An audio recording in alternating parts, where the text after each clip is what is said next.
Hello, everyone. It's Wade Fransson. I'm in the studio early this morning with Katherine Koch, who hails from Texas, who is the author of a work of historical fiction based on or inspired by true events, including her relative, a great granduncle who lived in Germany under Nazi occupation. It's an amazing book. Going to hold up a picture of it.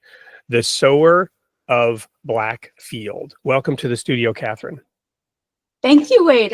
It's wonderful to be here. Well, on your book, I noticed right away, immediately, 2 awards.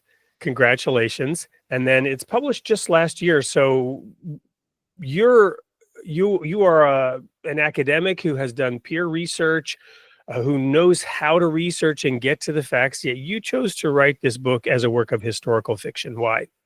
So yeah, what I felt was that what happens in academia kind of tends to stay in academia. And I kind of felt like the best way to get a really broad audience and to tell the story was to use the history as the bare bones, of the story, and kind of like add in all of the literary elements. So, but what that would do is reach people who kind of tend to hate lecture halls and footnotes, but they really love the feeling of walking in the shoes of a character.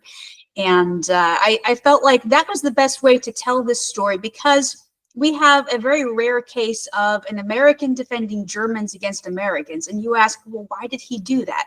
And I kind of felt like you need to have the emotional story to understand the context. Right, because these characters are therefore nuanced in terms of our classic hero-villain model that we understand. And there are so many reasons why I wanted you on the show after I learned about your book, including the fact that we Something or Other Publishing has also published this work of original historical research, Genocide Revealed, on war crimes committed in Serbia under the authority of the regent, Admiral Horthy, who is a war hero in Hungary. Same kind of convoluted situation and a unique story. We have many stories like this that are coming to light today, in which and this is another reason why the whole historical fiction aspect you and I talked about briefly.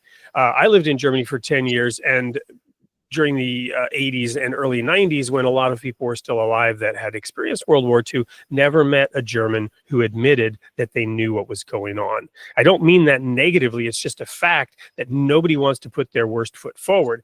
And so were you to have tried to make this completely historically accurate, there would have been a lot of information withheld that is needed to tell the story. I think in this particular case, yeah, I mean, I definitely agree with you on that perspective.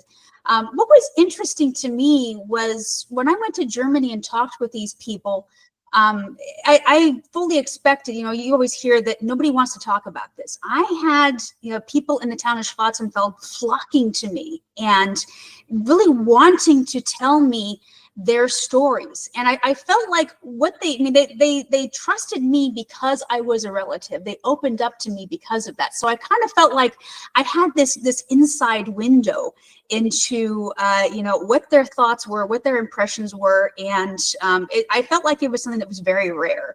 So yeah. Well, I think it's an amazing story, packed in an amazing story, packed in one of the great events. So you got layers of the onion, and that particular group of people, probably really did want their story to be told. And this is a story that needs to be read and heard and understand.